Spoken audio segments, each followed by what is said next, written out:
Board ये board मास वाला सूत्र पढ़ा था ना। इसके आधारित पे ये क्विज़ आपके सामने दे रखे हैं। एक बार मैं आपको वापस बता दूं, v का मतलब होता है वैनिट्यूम बार, मतलब किसी भी संख्या के ऊपर बार हो उसको बोलते हैं वैनिट्यूम बार। v का मतलब होता है ब्रैकेट, ब्रैकेट का मतलब होता है कोष्ठक, ये होता है बड़ा कोष्ठक, फिर ये होता है मंझला कोष्ठक और ये होता है छोटा कोष्ठक। ये छोटा कोष्ठक, ये बड़ा कोष्ठक, ये मंझला कोष्ठक और ये छोटा कोष्ठक। हमेशा सॉल्व करते हैं तो सबसे पहले छोटे को करते हैं, फिर मंझले को करते हैं, फिर बड़े को करते हैं, ठीक है ना। ओ का मतलब होता है ऑफ और ऑफ का मतलब होता है का होता है वहां मतलब गुणा लगा रहता है, गुणा का साइन लगा रहता है, ठीक है। फिर डी का मतलब होता है डिवीजन या डिवाइडेड यानी भाग, क्या होता है भाग। एम का मतलब होता है मल्टीप्लाई, मल्टीप्लाई का मतलब होता है गुणा, ठीक है ना। इस गुणे का वाला है इसको पहले सॉल्व करना है, इसको बाद में करना है क्योंकि ओ पहले आ रहा है। ए का मतलब होता है एडिशन, एडिशन का मतलब होता है जोड़ना, और एस का मतलब सब्ट्रैक्शन, इसका मतलब होता है घटाना मतलब माइनस करना, ठीक है ना। आपके सामने कुछ सवाल दे रखे हैं ना। देखो इसमें दे रखा 16 भाग 4 प्लस 18 इंटू 5 माइनस 3 प्लस 2 दे रखा है। अब अगर इसको अगर ये नहीं पता होता तो अपन पीछे से करते, उत्तर आंसर गलत आता। देखो सबसे पहले क्या दे रखा है, कहीं बाहर देख रहा है, ऊपर बाहर दिख रहा है संख्या के नहीं, ब्रैकेट कोष्ठक कहीं दिख रहा है नहीं, फिर ओ का कहीं लिखा हुआ है नहीं, देखो भाग का निशान है कहीं है ना, ये रहा भाग का निशान। तो सबसे पहले इसको सोल्व करना है। 4 का भाग 16 में दिया तो कितना आएगा 4। फिर संख्या को ऐसे कैसे लिख दो 18 इंटू 5 माइनस 3 प्लस 2। अब देखो गुणा का निशान कहाँ है, यहाँ पे, इसको सोल्व करो। 18 बचे कितने होते हैं 90, 18 बचे 90। फिर इसको ऐसा कैसा लिख दो 4 माइनस 3 प्लस 2। अब प्लस देखो दो जगह, यहाँ पे भी प्लस है और यहाँ पे भी प्लस है ना। तो देखो इसको जोड़ोगे इसको जोड़े एक बार, तो 4 और 9 कितने हो गए 94, माइनस है तो माइनस, इसको जोड़े तो कितना है 5। 94 में से 5 गए तो कितने बचे 89। ये हो गया इसका आंसर।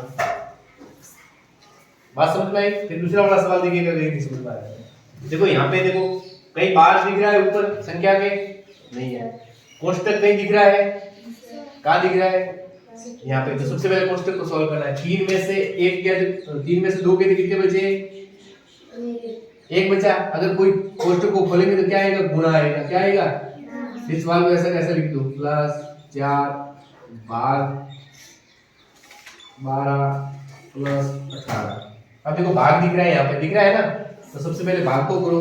4 का भाग 12 में दिया कितना आया 3। फिर संख्या को ऐसे कैसे लिख दो 18 प्लस 3 प्लस 2 इंटू 1। 2 और 1 देखो गुणा यहाँ दे रखा है ना, 2 और 1 का गुणा करेंगे 2 ही आएगा, कितना आएगा 2 ही आएगा। तो 18 प्लस 3 प्लस 2 ये आएगा।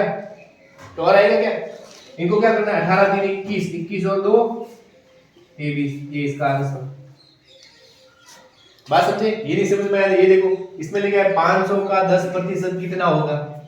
देखो इधर 500 तो 500, आपको कहीं भाग का निशान दिख रहा है इसमें, गुणा और माइनस के दिख रहा है, लेकिन इसमें का दिख रहा है ना। का मतलब होता है 10 का प्रतिशत का मतलब होता है 100, प्रतिशत का मतलब होता है 100।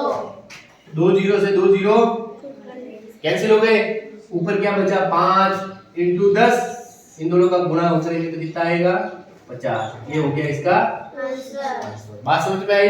नहीं आई तो ये वाला देखिएगा, इसमें कह रहा है 2 की घात 500, 2 की घात 500 का आधा कितना होगा, 2 की घात 500 का आधा कितना होगा। देखो इधर 2 की घात 500 का मतलब होता है गुणा, आधा का मतलब होता है 1/2, 1/2। देखो ये वाली संख्या अंश में और ये वाली हर में है ना। तो देखो 2 की घात 1 लगाओगे तो कोई फर्क पड़ेगा, कोई फर्क नहीं पड़ेगा। 2 की घात 1 अपन घात और घातांक के नियम पढ़े थे ना। किसी भी संख्या की घात अगर 1 हो, किसी भी संख्या की घात 1 हो तो उसका मान होता है वो स्वयं संख्या। 2 की घात 1 का मतलब 2 ही होता है ना। तो देखो इधर 2 की घात 500 इंटू 1/2 की घात, ये अंश में और ये हर में यानी भाग में हुए जब आधार समान हो। देखो दोनों का आधार समान है, इसका भी आधार समान है, इसका भी आधार समान है। जब आधार समान हो, क्या समान हो और संख्या भाग में हो, इसमें हो तो घातें घट जाती है, घट जाती है। तो क्या हो जाएगा 2 की घात 500, 2 की घात 500 और इसकी घात कितनी है 1। 2 की 500 में से 1 गया तो कितना आएगा 499। ये हो गया अपना आंसर। बात समझ में आई। अब सवाल एक दे रहा हूं, ये आपको करना है। 1000 का 50% कितना होता है? ये सवाल आपको करना है, ठीक है ना।